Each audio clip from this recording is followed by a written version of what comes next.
সেই জন্য তৃণমূল কংগ্রেসকে কংগ্রাচুলেট করতে চাই, আমি অভিনন্দিত করতে চাই যে এই ধরনের কর্মী, ইন্টারন্যাশনাল কর্মী কোনো রাজনৈতিক দল আজ অব্দি করতে পারেনি, নরেন্দ্র মোদীর বিজেপিও করতে পারেনি, কিন্তু তৃণমূল কংগ্রেস করতে পেরেছে যে আন্তর্জাতিক কর্মী তৈরি করতে পেরেছে। এবং সেটা হয়তো আফসোস থেকেই করেছে যে যেহেতু রাষ্ট্রীয় দলের মর্যাদা সরে গেছে, তো সেই জন্য আন্তর্জাতিক দল হওয়ার চেষ্টা করছে তৃণমূল কংগ্রেস। তবে দিদিমণির লোকজন যেভাবে বাংলাদেশে যাচ্ছে, আগামী দিনে মনে হচ্ছে দিদিমণি এই রাজ্যটাকে বাংলাদেশ করারই চেষ্টা করছেন। তবে বাংলার জনগণ দিদিমণিকেই বাংলাদেশ পাঠাবেন।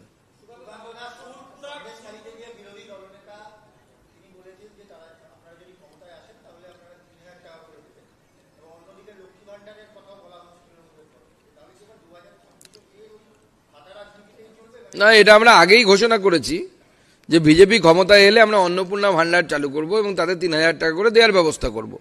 এ নিয়ে বিরোধী দলনেতা বলেছেন, আমি বলেছি, বিরোধী দলনেতা এর আগেও বলেছেন ভাতা হবে, কিন্তু ভাতা থাকা মানে এই নয় যে আপনার কর্মসংস্থান হবে না, আপনার এসএসসি হবে না, এসএসসির পরীক্ষা হবে না। প্রতি বছর এসএসসির পরীক্ষা হবে এবং আমরা স্বচ্ছভাবে করব।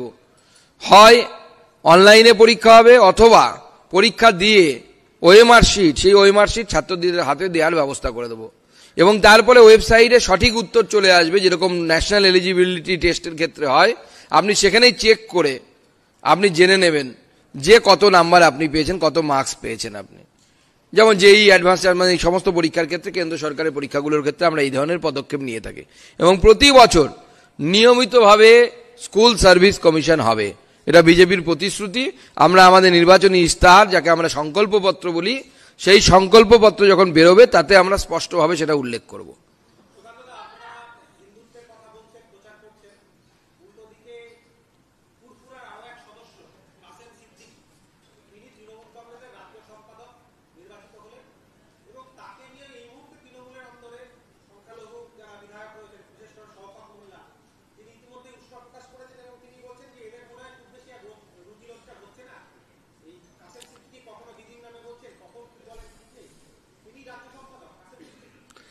না, অ্যাপিজমেন্ট পলিটিক্সের এটা আর একটা নিদর্শন। কাসেম সিদ্দিকি ফুরফুরা শরীফের কি জাদা বলে, ওদের পীর জাদা না কি বলে টলে জানো ওদের, তো হতে পারেন সেটা, কিন্তু তার রাজনৈতিক কি, ব্যাকগ্রাউন্ড কি, তিনি রাজনীতি কোথায় করতেন? হঠাৎ করে তাকে রাজ্য সম্পাদক না কি বানানো হয়েছে। হচ্ছে তৃণমূল কংগ্রেসে কতজন রাজ্য সম্পাদক আছে মমতা বন্দ্যোপাধ্যায়ও বলতে পারবেন না কাগজ না দেখে। 50 জন আছে না 85 জন আছে। আবার অন্য কেউ নতুন জয়েন করে তাকে ভাইস প্রেসিডেন্ট বানিয়ে দেওয়া হচ্ছে। শিলিগুড়ির নেতা শঙ্কর মালাকার জয়েন করেছেন, তাকে ভাইস প্রেসিডেন্ট করে দেওয়া হয়েছে। কত ভাইস প্রেসিডেন্ট, কত সম্পাদক, তার সংখ্যাই যখন ঠিক নেই, তো কে ভাইস প্রেসিডেন্ট হলো, কে সম্পাদক হলো, ও তো গরুর গাড়ির হেডলাইট।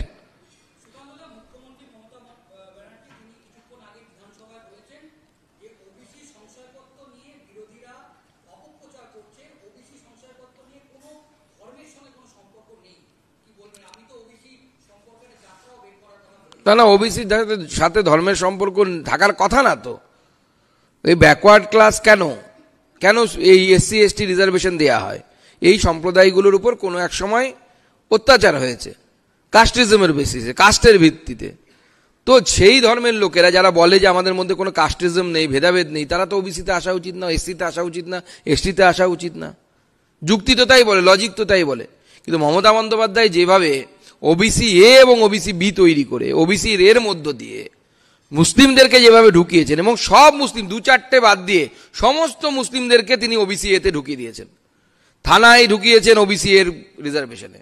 প্রত্যেক জায়গায় মুসলিমদেরকে ঢোকানোর জন্য একটা চক্রান্ত মমতা বন্দ্যোপাধ্যায় সরকার লাস্ট 10 বছরের বেশি সময় ধরে করে গেছে, এবং সেই জন্য কোর্টের সামনে তারা সমস্যায় পড়েছে যে আপনি কিভাবে এত মুসলিম সম্প্রদায়ের মানুষকে ওবিসি এতে ইনক্লুড করতে পারেন, তার যুক্তি কি, তার লজিক কি, তার পিছনে আপনার রিসার্চ কোথায়? অথচ পশ্চিমবঙ্গের একটা বড় সমাজ, কৈবর্ত সমাজ, মাহেশ্ব সমাজ, তারা ওবিসির বাইরে আছে, তাদের দাবি আছে। আমাদের কুর্মী ভাইদের দাবি আছে যে তারা এসটি হতে চায়। আর সবথেকে বড় কথা, রিজার্ভেশন যে পরিমাণ, সেই পরিমাণটাও তো অনেক কম। এসটি রিজার্ভেশন কম, ওবিসি রিজার্ভেশনের সংখ্যা কম। গোটা ভারতবর্ষের নিরিখে যে পরিমাণ রিজার্ভেশন থাকার কথা, সেই পরিমাণ রিজার্ভেশন তো নেই এখানে পশ্চিমবঙ্গে। না, মমতা বন্দ্যোপাধ্যায় অ্যাপিজমেন্ট পলিটিক্সের রাজনীতি করছেন। ওনার কাজ ওবিসি সম্প্রদায়ের, হিন্দুদের, ওবিসি যারা অ্যাকচুয়ালি